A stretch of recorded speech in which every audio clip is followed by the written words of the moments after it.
பீகாரில் என்டிஏ கூட்டணி வெற்றி பெற்றதற்கு எஸ்ஐஆர் வாக்காளர் பட்டியல் சிறப்பு தீவிர திருத்தம் தான் காரணம் என நாம் தமிழர் கட்சியின் தலைமை ஒருங்கிணைப்பாளர் சீமான் தெரிவித்துள்ளார். நானும் அதான் நினைக்கிறேன். அது ஒரு பெரிய காரணமா இருக்க வாய்ப்பு இருக்கு. ஏன்னா அதை ராகுல் திரும்ப திரும்ப சொல்றாரு 60-70 லட்சம் வாக்கை இது பண்ணிட்டாங்கன்னு.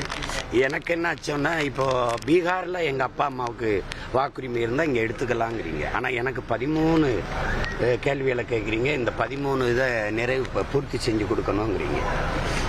இப்போ என் அம்மா எங்கள் ஊரில் இருக்கா, எங்கள் அப்பா இல்லை, இறந்துட்டாரு. நான் எங்கள் அப்பாவோட இறப்பு சான்றிதழ் வச்சுருக்கேன்ல, ஒரு வாக்கை நீக்கி விட வேண்டியது என்ன? இதுக்கு சிறப்பு வாக்காளர் திருத்தம் என்ன?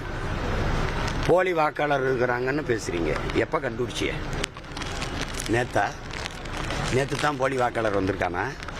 சரி, நம்ம எல்லாரும் இப்படி பேசுவோம். ஒரு வாக்காளரில் ஒரு திருத்தம் கொண்டு வரணும்னா ஒரு வருஷமாக என்ன பண்ணிட்டு இருந்த? ஒரு ஆண்டு இருக்கும்போதே இந்த வேலையை ஆரம்பித்து இதெல்லாம் சரி பண்ணிவிட்டு வெளியிட்டு உங்கள் வாக்கு விடுபட்டு இருந்துச்சுன்னா மறுபடியும் உங்கள் வாக்கை பதிவு செய்கிறதுக்கு விண்ணப்பிங்க அப்படின்னு ஒரு கால அளவு கொடுக்கணும்ல. நீ இப்போ நவம்பர் ஆயிடுச்சு, டிசம்பர், ஜனவரி, பிப்ரவரியில் வாக்கு தேர்தலை அறிவிச்சிருவேன். பிப்ரவரி 7ஆம் தேதி தான் அந்த வாக்காளரை சரி பார்த்துட்டு வெளியிடுவோன்ற. ஒருவேளை என் வாக்கு விடுபட்டு போச்சுன்னா நான் வாக்கை மறுபடியும் புதுப்பிச்சு என் வாக்கு உரிமையை பெறுறதுக்குள்ள தேர்தல் வந்துடும். அப்போ உனக்கு சேட்டை தானே. இவன் நாள் என்ன பண்ணிட்டு இருந்த? நீ என்ன பண்ணிட்டு இருந்த? செத்து போனவன் யாருன்னு உனக்கு தேவை இல்லை. டெத் சர்டிஃபிகேட் வாங்கலை. நீ போய் வாக்காளர் தெரியாம தான் இருந்த இவன் நாள். சொல்லுங்க.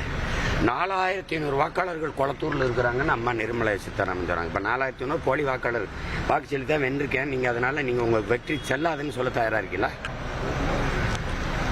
4.5 ஆண்டு முடிஞ்சு பதவி முடிஞ்சு இப்போ அடுத்து தேர்தலை சந்திக்க போறாரு. இப்போ தான் போலி வாக்காளர் இருக்கிறான்னு சொல்ல வரீங்க.